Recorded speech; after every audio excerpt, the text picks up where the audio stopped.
इस बार मैंगिया ने आखिरकार अपनी आदत के खिलाफ जाकर मुफ्त में खाने पीने की बजाय खुद जेब से पैसे निकालकर मैया को अच्छा खाना खिलाने का फैसला किया। लेकिन इसका फायदा तो रास्ते से गुजरती कौवे को ही मिल गया। उस दिन वह हमेशा की तरह नोहारा के घर मुफ्त में खाना खाने पहुंच गया। मैया उसे देखते ही खुद को रोक नहीं पाई और ताना मारते हुए बोली, क्या हाल ही में तुमने मेरे घर को कैंटीन समझ लिया है? मैंगिया अपनी गलती मानने को तैयार नहीं था, लेकिन मैया ने पहले ही चुपचाप उसकी हर बार मुफ्त में खाने आने की तारीखें नोट कर रखी थी। पूरा हिसाब किताब एकदम साफ था। जैसे ही मैया को यह ख्याल आया कि मैंगिया अब छोटा नहीं रहा, फिर भी खुद पर निर्भर नहीं है, बस मुफ्त में खाने पीने आता है और कभी धन्यवाद तक नहीं कहता, तो वह बोलते बोलते और भी गुस्सा हो गई। यहाँ तक कि उसके मुंह से निकल गया, कभी कभी कुछ सब्जी ही ले आया करो, वही काफी है। लेकिन मैंगिया को न तो कोई शर्मिंदगी थी, बल्कि वह तो इसे अपना हक समझ रहा था। इस बार मैया ने और रियायत नहीं दी, सीधा मैंगिया को धमकी दी, या तो खाना बनाओ या मैं शोंगबेन के पापा को फोन करके तुम्हें पैक करवाकर घर भिजवा दूंगी। मैंगिया को आखिरकार झुकना पड़ा और वह शाओशिन को लेकर सब्जी खरीदने सुपरमार्केट चला गया। रास्ते भर वह शिकायत करता रहा कि हाल ही में ऑनलाइन शॉपिंग बहुत ज्यादा कर ली है, अब तो बटुआ इतना पतला हो गया है कि जैसे पतंग बनकर उड़ जाएगा। वह तो सोच रहा था कि शाओशिन के घर आकर कुछ दिन आराम कर लेगा, किसी पता था कि मैया अचानक बदल जाएगी और उसे पहचानने से ही इनकार कर देगी। सुपरमार्केट पहुंचते ही शाओशिन की नजर सीधे शॉपिंग ट्रॉली पर जा टिकी। अब तो ऐसी डिजाइन वाली ट्रॉली भी आ गई है, भला कौन नहीं चाहेगा इसमें बैठना। लेकिन माँ कहती हैं कि हमें जल्दी सामान खरीदकर घर लौटना है, यहाँ बैठकर खिचड़ी इंतजार करना जरूरी नहीं है। मौका मिलते ही अनुभव कर लिया। मैया शेल्फ्स के बीच देर घूमता रहा, समझ नहीं पाया क्या करना है। खाना बनाना नहीं जानता, चीजें देखकर क्या चुने, उलझन लगी। उसने शाओशिन से पूछा, क्या खाना चाहता है? शाओशिन ने सवाल किया, तो तुम बना क्या सकते हो?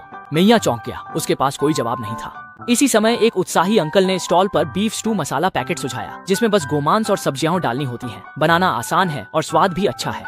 मैया की आंखें चमक उठी, जैसे ये उसी के लिए बनाया गया हो। जल्द ही उसने मसाला पैकेट और सब्जियां चुन ली। अब गोमांस लेना बाकी था। उसने कीमत पर नजर डाली और सोचा कि मैया को कोई फर्क महसूस नहीं होगा। उसने चुपके से सबसे सस्ता पैकेट उठा लिया। लेकिन जब बिल चुकाने का समय आया तो देखा कि शिन ने चुपचाप मांस को बदलकर सबसे बेहतरीन वाग्यू बीफ ले लिया था। मैया लाचार होकर दांत भींचकर मान गया। महंगा गोमांस अभी हाथ में आया था, गर्म नहीं हुआ था कि अचानक कौवा आसमान से आकर शॉपिंग बैग में रखा कीमती सामान उठा ले गया। पीछा करने का मौका नहीं मिला, आंखों के सामने उसे आसमान में गायब होते देखना पड़ा। वापस नोहरा के घर पहुंचे, खाना आखिरकार मेज पर आ गया। मैया ने निवाला लिया और हैरान रह गई, अरे इसमें तो छोटा सा टुकड़ा गोमांस का नहीं दिख रहा। मैंगिया ने शांत भाव से समझाया, गोमांस को कौवा ले गया, इसलिए उसकी जगह चीकुआ मछली के पेस्ट की टिकिया डाल दी। मैया ने अविश्वास से कहा, क्या तुम मुझे 3 साल का बच्चा समझते हो? मैंगिया ने हाथ फैलाकर लाचारी जताई, इस खाने की सारी लागत तो आसमानी डाकू ले उड़ा। ये वजह तो हद से ज्यादा बेहूदी है। तुमसे तो छोटे बच्चे भी बेहतर झूठ बोल लेते हैं। चाहे तुम्हारे पास कितने भी पैसे न हो, बिना मांस के बीफ स्टू तो वाकई दिल तोड़ने वाला है। शाओशिन के दिल के गहरे कोने में हमेशा एक महान सपना छुपा हुआ है।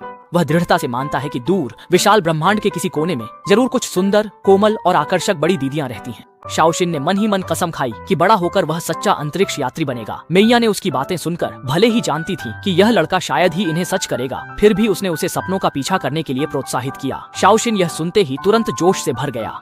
सोचा नहीं था कि वह इतनी शानदार बात कहेगा। सीधे कहूँ, मैं उन दीदियों के पास जाना चाहता हूँ जिनकी छाती आकर्षक है। अब देर हो गई। मन करता है कि अगली ही सेकंड में रॉकेट पर बैठ जाऊं, आकाशगंगा के दूसरे छोर तक उड़ जाऊं और अपने सपनों के साथ वहां चला जाऊं। बड़ी बहनों को नमस्ते कहो। मियां ने उसे याद दिलाया कि अंतरिक्ष यात्री बनना सिर्फ कहने से आसान नहीं है। लेकिन छोटी शिंग हमेशा की तरह आत्मविश्वास से भरी थी, इसलिए मियां को उसके इस सपने में साथ देना पड़ा। ब्रह्मांड में अचानक होने वाली घटनाओं का अभ्यास करने के लिए छोटी शिंग ने घूमने वाली कुर्सी को लिविंग रूम में खींच लिया और खुद पागलों की तरह घूमने लगी। अरे माँ, ये तो कुछ भी नहीं है। लगता है मैं सच में अंतरिक्ष यात्री बनने के लिए बहुत उपयुक्त हूँ। इसके बाद उसने ब्रह्मांड में भारहीनता की नकल करते हुए घर में इधर उधर डगमगाते हुए तैरना शुरू कर दिया। खेलते खेलते पागल हो गई। आखिरकार मियां जोरदार घूंसे ने हकीकत में वापस ला दिया। पूरा दिन ऊधम मचाने के बाद मियां बर्दाश्त नहीं कर पाई, सीधे आदेश दिया, छोटी शिंग मुआवजे मसाज करे। लेकिन छोटी शिंग को अंतरिक्ष में खाने की प्रैक्टिस में डूबी थी, मुंह में स्नैक्स दबाए भारहीन भोजन का शो कर रही थी। जल्द ही उसके दिमाग में एक आइडिया आया। उसने कार्डबोर्ड के डिब्बों से एक अंतरिक्ष रॉकेट बना डाला। किस्मत साथ नहीं दिया। छोटी कुई, जो तोड़ने में माहिर है, तुरंत दौड़ती आई और रॉकेट उखाड़ दिया। छोटी शिंग के चेहरे लाचारी थी। जहाज टूटा, उसकी अंतरिक्ष यात्रा फिर भी शुरू हो गई। उसने सम्मान के साथ परिवार से विदा ली। नाना, अगर मैं सही सलामत लौट आई तो हम 4 प्यारे बच्चे करेंगे। वह अपनी कल्पना की आकाशगंगा में प्रवेश कर गई। मैया यह सब देख रही थी। उसके चेहरे पर हंसी और परेशानी दोनों थी। रात का अंधेरा छा गया था। छोटी शिंग ने टीवी पर देखा कि एक पुरुष गायक को कई खूबसूरत बहनें घेरे खड़ी हैं और उसके चेहरे पर आनंद झलक रहा था। यह दृश्य सीधे छोटी शिंग के दिल को छू गया और वह तुरंत इसमें रुचि लेने लगी। शायद अंतरिक्ष यात्री बनना ही एकमात्र रास्ता नहीं है। अगर वह इस पुरुष गायक की तरह सबका केंद्र बन सके तो बड़ी बहनों से घिरे रहने का सपना और भी आसानी से पूरा हो सकता है। माँ, हाँ, मैंने तय कर लिया है कि अब मैं अंतरिक्ष यात्री नहीं बनूंगी। मैंने क्यों तय किया कि मुझे गायक बनना है? मैं स्टाइलिश ढंग से ड्रम बजाना चाहती हूँ ताकि तुम मुझे खुश होकर तालियां दो। इसी तरह छोटी शिंग का पुराना अंतरिक्ष का सपना भी पल भर में उसने एक तरफ रख दिया और एक नया आइडल बनने का सपना चुपचाप उसके दिल में अंकुरित होने लगा। ओह, मैंने पहला इनाम जीत लिया। मिया ने सच में इनाम जीत लिया। इनाम एक बोतल है जिसकी कीमत 5000 युआन है, लेकिन उसे अफसोस है कि वह 3000 युआन नकद का दूसरा इनाम नहीं जीत पाई। अगर इनाम जीतना है, मैं 2000 युआन के नकद कूपन दूसरा इनाम चाहती हूँ। उसे लगता है कि अंगूर का रस फायदेमंद नहीं है, तो छोटी सिंह ने जिज्ञासावश पूछा कि क्या वह रस वाकई बहुत स्वादिष्ट है। गुआंगजी हंसते हुए कहता है कि इसकी कीमत आम जूस से 10 गुना है, तो स्वाद भी 10 गुना होना चाहिए। 10 गुना क्या होता है?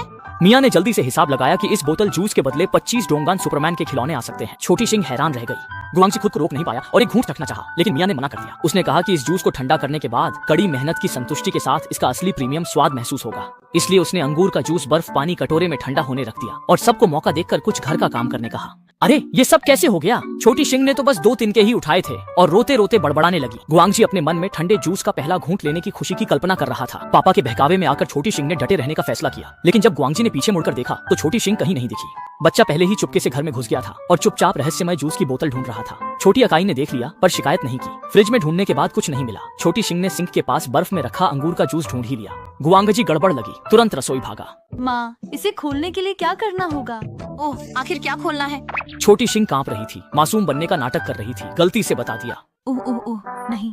गुआंगजी ने तंज कसा। तुम वाकई होशियार बेवकूफ हो। छोटी सिंह ने जिम्मेदारी पापा को सौंप दी। हाय, अब देखना, मैं सुपर डैड जब तक हूँ, मैं जरूर कोई तरीका निकालूंगा और उस ठंडे जूस को हासिल कर लूंगा। गुआंगजी ने पूरे आत्मविश्वास के साथ अंगूर का रस ले लिया, लेकिन पाया कि बोतल का मुंह तो कॉर्क से बंद है।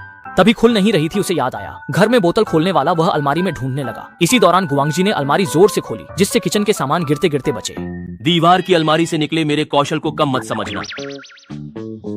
हड़बड़ाहट में उसने केतली भी गिरा दी। भैया, हाँ,